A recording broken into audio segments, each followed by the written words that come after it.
হচ্ছে শনিবার আর হচ্ছে জামাই ষষ্ঠী। কালকে আমি সমস্ত কিছু রেডি করে রেখেছিলাম, মানে ইডলির ব্যাটারটা বানিয়ে রেখেছিলাম ফ্রিজে। তারপর চাটনিটাও বানিয়ে রেখেইছিলাম মোটামুটি। ওই কড়াইয়ে গোটা সর্ষে, শুকনো লঙ্কা, কারি পাতা ফোড়ন দিয়ে ছোলার ডাল আর বাদামটা ভেজে শুকনো গুঁড়ো করে রেখেছিলাম, যেটা জল দিয়ে পেস্ট করলে বললাম যে আজ আবার সারাদিন পর ছেলেটা কখন সেই সন্ধ্যে পর্যন্ত খাবে, খারাপ হয়ে যাবে। তো সে কারণে জলটা শুধু দিইনি। তো এই দেখো শুকনো গুঁড়োটার মধ্যে এখন আমি জল মিশিয়ে পরে তারপর একটুখানি ফোড়ন দিয়ে তড়কা লাগিয়ে দেবো। আর সঙ্গে সঙ্গে করলে পরে ওটা জল দিয়েও বাটা যায়। তো ওদিকে আমার ইডলিটা হচ্ছে আর এদিকে ভাবলাম চাটনির তড়কাটা দিয়ে দিই। তো আবারও কিন্তু শুকনো লঙ্কা আর গোটা সর্ষে আর কারি পাতা ফোড়ন দিয়ে দিলাম। এরপর কিন্তু আমি ওই যে চাটনিটা ঢেলে দিলাম। এটা রয়েছে বাদাম আর ছোলার ডাল, ঠিক আছে, কিন্তু সাথে শুকনো লঙ্কা, কারি পাতার ফোড়ন ওই একসাথে কিন্তু সমস্তটা বেটে নিয়েছিলাম। অল্প একটু টকের জন্য দিলাম হচ্ছে পাতিলেবুর রস। তেঁতুল ভিজাবার মতন সময় নেই, খুব তাড়াহুড়ো করে করছি, বুঝতেই পারছো। আমাকে 6টার আগেই কিন্তু এগুলো সমস্ত কিছু ভোর ভোর রেডি করে দিতে হয়েছিল। তো যাই হোক, এগুলো আমার রেডি হয়ে গেছে। আর এদিকে মা দেখো কাঁঠাল পাতা তুলে দোনা করতে বসেছে। আজকে যেহেতু জামাই ষষ্ঠী, তো ষষ্ঠীতে আমাদের কিন্তু এরকম কাঁঠাল পাতার থালা বানিয়ে তাতে করেই কিন্তু পুজো দিতে হয়। আর এই যে মা ষষ্ঠীর বাহন সকালবেলা থেকে কি যে করছে ওই জানে। তো হ্যালো এভরিওয়ান, তোমরা কেমন আছো? আশা করি কাছে দূরে যে যেখান থেকেই আমার ভিডিও দেখছো অনেক ভালো আছো, সুস্থ আছো। সবাইকে জানাই শুভ অরণ্য ষষ্ঠী। হ্যাঁ, এখন নেট মানে সোশ্যাল মিডিয়া যুগে চিংড়ি মাছ আর ইলিশের গন্ধে এই অরণ্য ষষ্ঠীটা জামাই ষষ্ঠী হয়ে গেছে। আসলে কিন্তু এর ব্রত কথা অনুযায়ী মানে পৌরাণিক কথা অনুযায়ী এর নাম কিন্তু অরণ্য ষষ্ঠী। তো আমরা ছোটবেলা থেকে অরণ্য ষষ্ঠী নাম জানি, আবার জামাই ষষ্ঠীটাও জানি। তো জামাই ষষ্ঠী মানে কি বলতো, আমার মনে হয় যতদূর সম্ভব যে আগেকার দিনে মেয়েরা তো আর যেতে পেতো না সেরকমভাবে বাবার বাড়ি। তো ওই একটা অনুষ্ঠান করে ধুমধাম করে মেয়ে জামাইকে আদর করে বাবা বন্ধুরা মা রেডি হয়ে গেছি, খাওয়ানো। কলেজও আসেনি, জামাইয়ের কলেজও আদর আছে কি মানেই হবে হচ্ছে জানি না। মেয়ের আদর, তো বুঝতেই চলো পারছো। এখন আমি সেই একটা ঘরে কথা যাই। আছে না যে রামের গুণে হনুমানের পুজো, তো সেই আর কি। মেয়ে যাতে ভালো থাকে তাতে করে মেয়ের বাবা মা কিন্তু জামাইদেরকে সবসময় মাথার ওপরে তুলে রাখে। তো তো মা শাশুড়ি পুজোটা মা এখানে সাজিয়ে কিন্তু দিয়েছে বন্ধুরা, সমস্ত মা চলো জোগাড় দুধটা করে বসানো দিয়েছে। আছে, ওটা আর অফ করে দিই, তারপর মায়ের তালা চাবি কিন্তু দিতে হবে। তোমার ইয়েও হয়ে গেছে, ঘরের পুজোটাও হয়ে গেছে।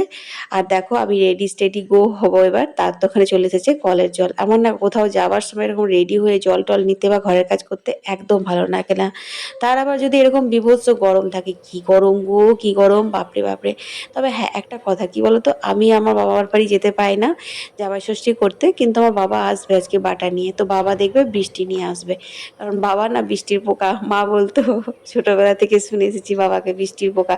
বৃষ্টি হলেই বাবাকে আর ঘরে দেখা যেত না, বাবা ভিজে ভিজে বিদ্যুৎ হোক ঝড় হোক বাবা বাইরে। তো সেই আর কি। তো দেখো ওদিকে ঘর দৌড়গুলো সমস্ত কিছু আমি তালা চাবি দিয়ে দিলাম। তারপর মনে পড়লো হাতে একটু সময় আছে, তখন আলতাটা পরে নিই। আসলে আমি লীলাবুড়িতে আমাদের ষষ্ঠী পুজো হয়, তো এখান থেকে খুব একটা দূর না। আগে তো মাঠে মাঠে রাস্তা ছিল, তখন মারা হেঁটেই যেত। কিন্তু এখন যেহেতু একটু রাস্তা বানিয়ে দিয়েছে লীলাবুড়ি পর্যন্ত, সে কারণে আর এখন হাঁটা হয় না। ওই একটা কথা আছে না, ঘোড়া দেখে খোড়া। তো সেই আর কি। তাছাড়া মাদেরও বয়স হয়েছে, তো হাঁটুর ব্যথা সব, প্রত্যেকের হাঁটুর ব্যথা, মানে যে তিনজন আমরা যাবো আর কি, 3টে ফ্যামিলি। তো মাদের তিনজনাকারই কিন্তু হাঁটুতে খুব পেন, হাঁটাহাঁটি অত করতেই পারে না। তো সেই কারণের জন্য অটো বলা হয়েছে। আমরা 3 বউ আর ওই যে মারা 3 বান্ধবী মিলে কিন্তু আমার ষষ্ঠী পুজো করতে যাব। তো বিয়ের পর থেকে কিন্তু আমি 2 থেকে 3 বার মায়ের কাছে হয়তো গেছি, মানে 2 বার গেছি। একবার বুবলাকে নিয়ে একা গেছিলাম, বুবলা বড় হওয়ার পর। চলো আর একবার বন্ধুরা, বুবলার খাবার বাবার জলটা সাথে নিয়েছি, বোধহয় এবার বিয়ের যা পর হচ্ছে পর হোক, দু এসে দেখা একবার যাবে। এখন গেছিলাম। পুজোটা দিয়ে আসি গা। আর তারপরে যাওয়াই হয়নি আমার বাপের বাড়ি। তো মনটা সত্যি খুব খারাপ লাগে, যেহেতু মানে জামাই ষষ্ঠী আমার মা বিয়ের আগের থেকে বলতো আমার একটা মেয়ে একটা জামাই, আমি খুব ভালো করে জামাই ষষ্ঠী করব। তো আমি জামাই ষষ্ঠীতে যেতে পারতাম না। তো আমার নিজস্ব একটা খারাপ লাগতো যেহেতু আমি বাবার বাড়ি যেতে পারছি না। কিন্তু আজকে না সত্যি আমি বুঝতে পারছি যে আমার মায়ের খারাপ কেমন লাগতো। হ্যাঁ সত্যি, আমরা নিজেরা যখন যেতে পারি না সেটা একটা আলাদা দুঃখ, কিন্তু আমাদের বাবা মারা যে আমাদের ছেলে মেয়েকে আসছে না পুজো বাসাতে, আমার ছেলে মেয়েরা কাছে থাকছে না, সেইটা একটা আলাদাই দুঃখ, যেটা আজকে আমি বুঝতে পারছি। কারণ তোমরা আমার আজকে 4 বছর ধরে কিন্তু দেখেই আসছো যে প্রত্যেকটা পুজো পাশা ওকেশনে কিন্তু বুবলা সব থেকে বেশি আনন্দ উপভোগ করে। আর ইভেন মানে স্কুল এই সময়তে ছুটি থাকে, প্রতিবারই ছুটি থাকে যেহেতু সামার ভ্যাকেশন চলে। তাছাড়া কোনো ওকেশনে না স্কুল থাকলেও আমি স্কুল মানে ওকে তোমরা কখন কামাই গেছিলে করিও গো? এইসবগুলো অ্যাটেন্ড করাতাম, কারণ আমি জানতাম যে ভবিষ্যতে এরকম দিনই আসবে। কারণ বড় যখনই সন্তানরা হয়ে যায়, ছেলেমেয়েরা যখন বড় হয়ে যায়, তাদের নিজস্ব একটা সব পার্সোনাল আছে। লাইফ হয়, তারপর ওইখানে নিজস্ব ট্যাঙ্কিতে একটা জল আছে। ভবিষ্যৎ হয়। তো এখন তো বুবলার বুঝতেই পারছো, এখন একদম মানে ভাইটাল সময় বলতে পারো। এমা আমি কেমন কিন্তু খালি পায়ে এবছরও হাঁটছি নেই, দেখো। জানো তো। এমা আমি মানে তোমাকে স্কুল খালি ছুটি পায়ে আছে, উঠতে তো দিই। কি হয়েছে, ওর ওখানে কোচিং ছুটি নেই, ওইখানে ওকে যেতেই হবে। তো ভোরবেলাতেই ও তো বেরিয়ে শালা। গেছে, একবার খালি বললো মামি আজ আমি তোমার ফোনটা নিয়ে যাব না, আজকে তো তুমি লীলাবুড়ি যাবে ঠাকুমাকে নিয়ে। ও জানে যে এখানে এরকম ভাবে পুজো লীলাবুড়িতে হয়, কিছু আমরা কত হবে না। হাসি মজা করি, ফটো ফটো তুলি, ভিডিও করি। তো সেটা ও মিস করছে, কিন্তু কিচ্ছু বলতে পারেনি, যেহেতু ও নিজে এখন দায়িত্বটা বুঝে নিয়েছে যে হ্যাঁ আমাকে এবারে পড়াশোনাটা না না পড়াশোনার মাঘ মতো মাসে করে করো, করতে মাঘ হবে। মাসে এই আর কি। তো দেখো এখানে কিন্তু চৈত্র ষষ্ঠী মাসে পুজো হবে। করাচ্ছেন এই দিদি। আর ওইদিকে জ্যৈষ্ঠ কিন্তু মাসে ষষ্ঠী অমাবস্যা গাছ তিথি রয়েছে, দেখায়, এই জায়গাটা খুব শ্রাবণ মাসে সুন্দর, তোমরা ষষ্ঠী দেখায়, আশা করি চিনতে ভাদ্র পারছো, মাসে কারণ চাকরা ষষ্ঠী একলা মাঘ দেখায়, কিন্তু এখানে আশ্বিন মাসে গীতা প্রচুর ষষ্ঠী ধুমধাম দেখায়, করে মা মাঘী মাসে লীলাবুড়ির বার্ষিকী শিবরাত্রি পুজো শিব অনুষ্ঠান হয়। ষষ্ঠী দেখায়। আমি অনেকবার শেয়ার করেছি, তবে হ্যাঁ যারা কাছে পিঠে আছো তারা অবশ্যই একলা মাঘ এসো। তখন কিন্তু এরকম ফাঁকা ফাঁকা দেখবে না, তখন এই বেল্টের যত মানুষ আছে সবাই এখানে আসে। তারপর ফুল টুল মা দিয়ে আনো খুব নাই? সুন্দর করে সাজানো হয়। তারপর তোমার সমস্ত কিছু মানে খাবারের আয়োজন করা হয়, প্রসাদ খাওয়াবার, যে আসবে সেই প্রসাদ খায়, কোনো বাধ্যবাধকতা নেই, এভাবেই হয়। আর দেখো এইটাই হচ্ছে কিন্তু আসল ষষ্ঠী গাছ। আর জানো তো মা বলে যে আমাদের যখন বাচ্চা হয় তখন কিন্তু 21-এর দিনে মানে বাচ্চার মাকে এখানে নিয়ে এসে পুজো দেওয়া হয়। তো আমার বেলাতেও করে হয়েছিল, কিন্তু আমিও যাইনি, আমার বাচ্চাও যায়নি, কারণ আমার শ্বশুরমশাই আমার বুবলাকে খুব আতুতুতু করে রাখতো, মানে এমন করতো বুবলাকে যে কি বলবো। তো মা এসে পরে আমার হয়ে পুজোটা দিয়ে গেছিল, তো সেটা নিয়ে আমরা অনেক হাসাহাসি করলাম, নিয়ে আমি বলছি যে হ্যাঁ তাহলে আমার বুবলার যখন বাচ্চা কাচ্চা হবে, আমি যখন ঠাকুমা হব, তখন আমাকেও আসতে হবে। তো হাসছে আমার পাশে যারা, বলছে যে হ্যাঁ তুমি এবার কোমর বাঁধো। এইসব নিয়ে অনেক হাসাহাসি হলো, কতগুলো ফটোও তুললাম। কারণ তোমরা দেখতেই পাচ্ছ যেই 3 শাশুড়িকে নিয়ে এসেছি সবার কিন্তু বয়স হয়ে যাচ্ছে। আর দেখো মা লীলাবুড়িকে কত সুন্দর লাগছে দেখতে, মূর্তিটা কিন্তু অসাধারণ হয়েছে। আর পুজো পাশার দিনে দেখবে মানে ঠাকুরের মধ্যে মনে হয় প্রাণ প্রতিষ্ঠা হয়ে যায়, প্রাণ চলে আসে, সেরকম লাগে। আর একটা কথা বন্ধুরা, তোমাদের যা যা মনস্কামনা মা লীলাবুড়িকে এক্ষুনি জানিয়ে দাও, কারণ মা লীলাবুড়ি প্রচুর জাগ্রত। 1 বছরের মধ্যে তোমাদের মনস্কামনা পূর্ণ হবেই হবে। তো দেখো তোমাদের সাথে গল্প করতে করতে আমি সেই চলো ঘর পুজো হয়ে থেকে গেল, একদম এবার আমরা বাড়ি লীলাবুড়ি যাই। এসে লীলাবুড়িতে জল নিতে পুজো হবে। দিয়ে মানে সমস্ত জামাই ষষ্ঠীর ইয়েটাই কমপ্লিট করে নিলাম। ঘরে যেতে হবে, কিন্তু ঘরে যেতে একদম ভালো লাগছে না, আজকে যেন ঘরটা পুরো ফাঁকা ফাঁকা লাগছে। কারণ বুবলা থাকলে এখন ঠাকুমাকে ধরে ধরে নিয়ে যাওয়া, গিয়ে পরে ঠাকুমা আমাকে বাটা দিয়ে দাও, এই করো ওই করো, শরবত খাবো এই খাবো, মানে একটা বোটাই বাবাও আর চলো কি বন্ধুরা, অনেক দেরি হয়ে গেল। বলছিল ছেলে পিলে না থাকলে আবার ঘর। তো সত্যি কিন্তু কিচ্ছু করার নেই বলো, ওদেরও নিজস্ব ভবিষ্যৎ আছে, ওদের নিজের একটা মানে দায়িত্ব ওদেরও থাকবে, ওরাও বড় হচ্ছে। ওই যে ভগবান শ্রীকৃষ্ণ বলেছে না যে বাচ্চাদের জন্য টাকা পয়সা জমাবার দরকার নেই, বাচ্চাদের জন্য যদি কিছু জমাতে হয় তার মধ্যে ভালো শিক্ষা দাও, তাকে সংস্কৃতিটা শেখাও, তাহলেই হবে। কারণ ও এখানে কর্ম করতে এসেছে, ওকেও কর্ম করতে হবে, তুমিও কর্ম করছো খাচ্ছ, ও কর্ম করবে খাবে। তো সেটাই আর কি ব্যবস্থা। তো যাই হোক ঘরে এসেই কিন্তু আমি একদম শাড়িটা শটাং ছেড়ে ফেলেছি, শাড়িটা যদিও হালকা, কিন্তু এত গরমে কোনো হালকাই মানছে না, খুব গরম করছিল। এই নাইটি পরে দেখো আগেই কিন্তু আমি ভাতটা বসিয়ে দিলাম, অনেকটা দেরি হয়ে গেছে, বুবলার বাবা আবার আসবে। এসে দেখছি জল বন্ধ হয়ে গেছে, জল তো ওই 2-1 বালতি যা নিয়েছিলাম বাকি রিজার্ভার ভর্তি হয়েছে। আর মাছের ঝোল আর ভাত ছাড়া আর কিচ্ছু হবে না, সো সেই কারণে দেখো আলুগুলো সিদ্ধ হতে দিলাম, জল ছড়িয়ে দেবো। আলু পটল ক্যাপসিকাম দিয়ে কাতলা মাছের ঝোল করব, বড় কাতলা মাছ আছে ওটাই। তো চলো মা এখন আমাকে বাটা নিতে ডাকছে। আমাকে বাটা দিয়ে দেবে, এই যে দিয়ে দাও আমাকে। হুম। এবছর জামাই ষষ্ঠীতে না হলো রান্না বান্নার হয়ে হাল্লা, আর না বাটার হয়ে হাল্লা হলো, কিছুই হলো না, একদম ফাঁকা লাগছে। তো আমি আর মা দইয়ের শরবত খেলাম 1 গ্লাস করে, মা তো চৌকাঠাতে ফোঁটা দিয়ে দিল ননদদের নামে, তারপর বুবলার নামে, বুবলার বাবা তো আসবে খেতে, তখন ওকে দেবে ফোঁটা। আর এই দেখো আমি এখানে এখন মাছটা করব। তো এই মাছটা হচ্ছে সেই বুবলার বাবা জন্মদিনের দিনে কাতলা মাছ এনেছিল, ওটাই কয়েক পিস ছিল, তো সেটা দিয়েই ঝোল করব। মাছটা না খুব ভালো ছিল জানো, পোস্ত দিয়ে করেছিলাম, খুব ভালো লাগছিল। আর একদিন করেছিলাম ঝাল, ওটাও খুব ভালো হয়েছিল। তো দেখো এখন আমি কিন্তু মাছটা ভেজে নিচ্ছি। তো চলো বন্ধুরা একটু গান শুনতে শুনতে রান্নাটা করি, কারণ মনটা আজকে ভীষণ খারাপ লাগছে।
মাছগুলো ভাজতে ভাজতেই কিন্তু আমি দেখো পেঁয়াজগুলো কেটে নিয়েছি, আর আলুটা আগেই সেদ্ধ করে জল ঝরিয়ে নিয়েছি। আর ওদিকে আমি কিন্তু ডালিয়াটাও বসিয়ে দিয়েছি। ডালিয়ার মধ্যে সব সবজি দিয়ে দিয়েছি আর একটু পাঁপড় ভাজবো, তাহলেই কিন্তু হয়ে যাবে। তো এই মাছ ভাজছি আর মনে মনেই করছি যে বুবলা থাকলে এখন শুধু মাছের ঝোল ভাত হতো না, মামি এটা করো মামি ওটা করো করতো। তো সত্যি বন্ধুরা জানো তো, যত সময় যাচ্ছে আমাকে কয়েকজন কমেন্ট করে দিদিভাই, যে দিদিভাই তোমার ছেলে বড় হয়ে গেছে, তুমি কত গুছিয়ে কাজবাজ করছো। আমাদের ছেলেমেয়েরা এখন অনেক ছোট আছে, তাই আমরা এত গুছিয়ে কাজ করতে পারি না। তো তাদেরকে আমি একটা কথাই বলবো, যে তোমাদের ছেলেমেয়েরা এখন ছোট আছে, সেইগুলো ভালো করে মানে যে ছেলেবেলাটাকে এনজয় করো, আর যতটা পারবে ক্যামেরা বন্দি করো। আমার বুবলা ছোটবেলাতে প্রচুর চঞ্চল ছিল, কিন্তু তখন তো আমার হাতে স্মার্টফোন ছিল না। তো সেই কারণে জানো কোনো ফটো বা ভিডিও ওর ছেলেবেলার নেই।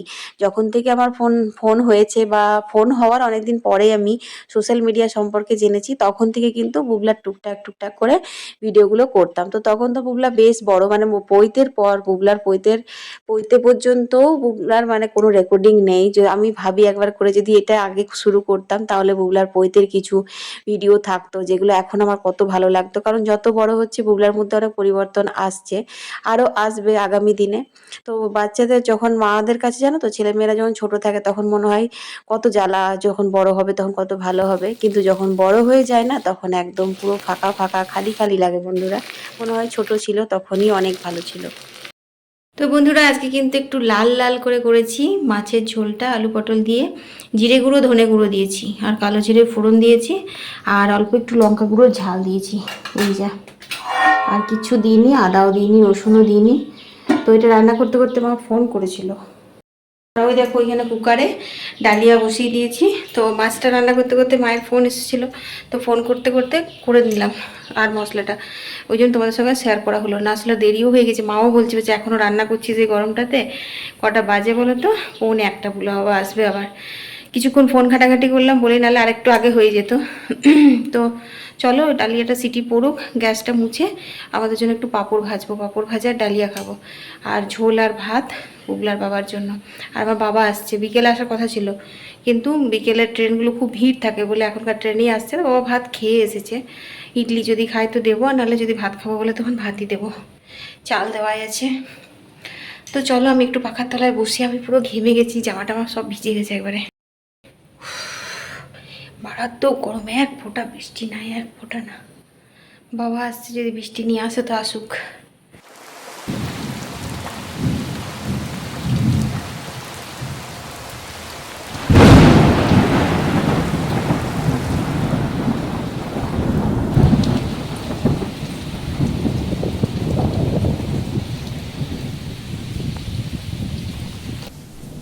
কি সুন্দর লাগছে, বৃষ্টির জল পড়েছে, এই ফুলগুলো সুন্দর লাগছে। বাবা বাবা, দেখো দুটো ফুল ঝরে পড়ে গেছে, এরকম করে লাগালে কত সুন্দর লাগবে দেখতে।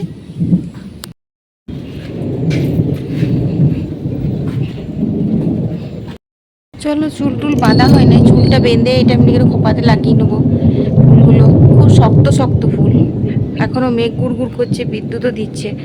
বেলাতে বললাম না যে বাবা আসবে, বৃষ্টি নিয়ে আসবে, সত্যি বৃষ্টিটা হলো, কিন্তু সেইভাবে হলো না, তবুও ঠান্ডা হলো। যে হারে গরম ছিল সেই গরমটা একদম চলে গেছে। আর এ দেখো সুন্দর সুন্দর ফুল, কোনো গন্ধ নেই, শুধু রূপ আছে। এগুলো কিন্তু এরকম চুলে লাগাতে খুব সুন্দর। তো চলো এই গাছটা নুয়ে গেছে, দেখাবো। আরও 2-4টে ফুল পড়েও আছে, এগুলো পুরাবো। দেখো কত বিদ্যুৎ দিচ্ছে, এই দেখো বিদ্যুৎ দিচ্ছে, এই গাছগুলো সব নেতিয়ে যাচ্ছে। তো বুবলা এখনও বুবলা বেরিয়ে গেছে, বুবলা এখনও ট্রেন পায়নি, আসবে আস্তে আস্তে, অনেক দেরি হয়ে যাবে। চলো ফুলটা মানে কাল পর্যন্ত সব ঝরে যাবে, ডালটা নুয়ে গেছে ঝড়ে হাওয়াতে। উফ, তো বন্ধুরা বাবাকে ইডলি দিয়ে দিয়েছি, আর এই যে মাকে দিয়ে দিয়েছি হচ্ছে তোমার দুধ আর ছোলা সেদ্ধ দেবো। এতে ছোলা সেদ্ধ করেছি, যেহেতু ষষ্ঠীর দিনে না সন্ধ্যাবেলাতে ওই ষষ্ঠীর কলাইগুলো আমরা সেদ্ধ করি, এটা আমার বাবার বাড়িতেও হয় আর এখানেও হয়। তো সেদ্ধ করেছি অল্প করে। আর রাত্রে আজকে যে সোয়াবিনের আলুর তরকারি করব, তো আলুগুলো কাটলাম, সোয়াবিন আলু ভালো করে ধুয়ে সেদ্ধ করতে হবে। আর আমি একটু খাবো হচ্ছে চাউমিন। কুকারে বসিয়ে দিচ্ছি ওই যে সোয়াবিনটা আর আলুটা সেদ্ধ হতে। আর এই দেখো চাউমিন, আমার চাউমিনের লুকস তোমাদের সঙ্গে শেয়ার করবো না, কারণ একদম সেদ্ধ প্লেন নর্মাল নুডলসটাকে সেদ্ধ করে একটু তেল দিয়ে নাড়াচাড়া করে একটু বিট নুন দিয়ে আর অল্প একটু গোলমরিচ গুঁড়ো দিই, ওটাই আমার খেতে ভালো লাগে। না ম্যাগি মশলা দিয়ে ভালো লাগে, কিন্তু আজকে ম্যাগি মশলা খাবো না, কারণ বল না ম্যাগি মশলাতে আঁশ, তো আজকে দিন আঁশ খাবো না। আসলে কী হচ্ছে বলো তো, প্রচণ্ড খিদে পেয়ে গেছে। কালকে শুক্রবার আমি এমনি উপোস করি সারাদিন, আর রাত্রেবেলা একটুখানি ডালিয়া খেয়েছিলাম। আজকে সকালে পুজো দিয়ে এসে তাড়াহুড়ো করে রান্না বান্না করলাম, শুধুমাত্র দইয়ের শরবত খেয়েছিলাম, নিয়ে একটুখানি ডালিয়া খেয়েছি। তো বুঝতেই পারছো, তারপর এখন একটু খিদে পাচ্ছে, সেই কারণে চাউমিনটা করছি, মুড়ি পুরি খেতে পাবো না। তো তারপর ধীরে সুস্থে রুটি ফুটি হবে। বুগলার তো আজ আসতে একদম 9টা বাজবে, কারণ ট্রেন প্রচুর লেট। এই ট্রেনটা ছোটো ছোটো ট্রেনটাতে ওর যেদিনই আসে সেদিনই ওর লেটই হয়, কিন্তু কী করবো আজকে বাস নেই বললো, তো সেই জন্য আর হলো না। আর এই দেখো ফুলগুলো লাগিয়ে নিচে, ফুলগুলো যেন তো প্লাস্টিকের পাওয়া যায় মাথাতে লাগানোর জন্য, আর এগুলো হচ্ছে অরিজিনাল, ভালোই লাগে, খারাপ লাগে না। তো আমার চাউমিন কিন্তু পুরো রেডি হয়ে গেছে, তোমরা একদিন এরকমভাবে খেয়ে দেখো। বাদামটা দিই, বাদাম দিলে খেতে ভালো লাগে, কিন্তু ইচ্ছে করছে না, মানে এনার্জি নেই যে আরও ভালো করে বাদাম টাদাম দিয়ে ভেজে ভুজে করবো। কিন্তু প্লেন এরকম নর্মাল বিট নুন গোলমরিচ গুঁড়ো দিয়েও কিন্তু খেতে খুব ভালো লাগে। চলো এ দেখো আলু তো দেখিয়ে দিলাম, এই ফুলগুলো অনেকক্ষণ তরতাজা থাকে। চলো খেয়ে নিই, তারপরে তরকারি করবো, রুটি করবো।